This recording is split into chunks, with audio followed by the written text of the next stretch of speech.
Assalamualaikum warahmatullahi wabarakatuh. Bertemu lagi dalam koneksi antar materi modul 2.1 pembelajaran berdiferensiasi. Perkenalkan, nama saya Aisyiti Nuraini, calon guru penggerak angkatan 9 dari kota Tasikmalaya. Kita awali dari 2 pertanyaan. Pertanyaan pertama, apa itu pembelajaran berdiferensiasi? Dan bagaimana hal ini dapat dilakukan di kelas?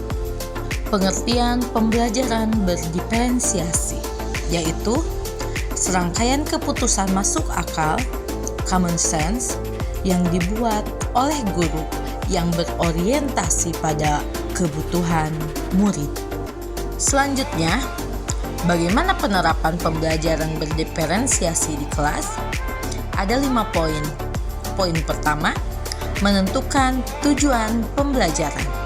Poin kedua, menganalisis kebutuhan belajar murid mulai dari kesiapan, minat, dan profil belajar. Yang ketiga, menganalisis penerapan 3 strategi diferensiasi, yaitu konten, proses, dan produk. Selanjutnya, yang keempat, merencanakan pembelajaran berdiferensiasi dalam konteks pembelajaran di kelas. Yang terakhir, melakukan asesmen pembelajaran sesuai dengan tujuan pembelajaran. Kemudian, bagaimana pembelajaran berdiferensiasi dapat memenuhi kebutuhan belajar murid dan membantu mencapai hasil belajar yang optimal. Selanjutnya, pembelajaran berdiferensiasi dapat memenuhi kebutuhan belajar murid dengan cara guru dapat melakukan pemetaan kebutuhan melalui 3 aspek. Aspek pertama, kesiapan murid, di mana guru perlu melihat kesiapan belajar murid untuk melihat pengetahuan awal dan menentukan apa yang telah murid ketahui. Kemudian, minat belajar. Minat belajar setiap anak berbeda-beda. Guru dapat memberikan pilihan pada murid untuk belajar sesuai dengan minatnya. Dan yang terakhir adalah profil belajar murid, di mana guru memberikan kesempatan kepada murid untuk belajar bergantung pada gaya belajar, kecerdasan majemuk, pengaruh budaya, dan lingkungan. Kemudian, pembelajaran berdiferensiasi membantu mencapai hasil belajar yang optimal dengan cara guru dapat menerapkan 3 strategi diferensiasi dengan tepat. Yang pertama, diferensiasi konten, berkaitan dengan apa yang diajarkan, seperti materi, konsep, atau keterampilan yang perlu dipelajari. Selanjutnya, berdiferensiasi proses, kegiatan yang memungkinkan murid berlatih dan memahami atau memaknai konten dengan cara membedakan proses yang harus dijalani oleh murid.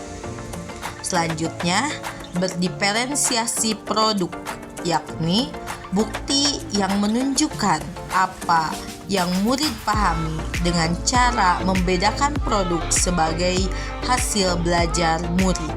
Kemudian, bagaimana Anda melihat kaitan antar materi dalam modul ini dengan modul lain di program pendidikan guru penggerak? Jika dilihat di modul 2.1, sebagai seorang pendidik untuk mengimplementasikan pembelajaran berdiferensiasi, maka guru harus berusaha memenuhi kebutuhan belajar anak yang sesuai dengan kodratnya, yakni bisa dilihat dari modul 1.1, yaitu kodrat yang berdasarkan filosofis Ki Hajar Dewantara, yakni kodrat alam dan kodrat zaman. Kemudian, kita melihat modul 1.2. Seorang guru penggerak harus berpihak kepada murid reflektif, mandiri, kolaboratif, dan inovatif. Maka di modul 2.1 untuk bisa menciptakan pembelajaran-pembelajaran yang berdiferensiasi agar dapat memenuhi kebutuhan murid. Dengan demikian, guru penggerak dapat mewujudkan murid yang merdeka. Hal ini sesuai dengan nilai-nilai guru penggerak. Selanjutnya, kaitan antar materi di modul 1.3 mengenai visi guru penggerak yang berpihak kepada murid terjawab di modul 2.1. Dapat terwujud salah satu strateginya dengan penerapan pembelajaran berdiferensiasi.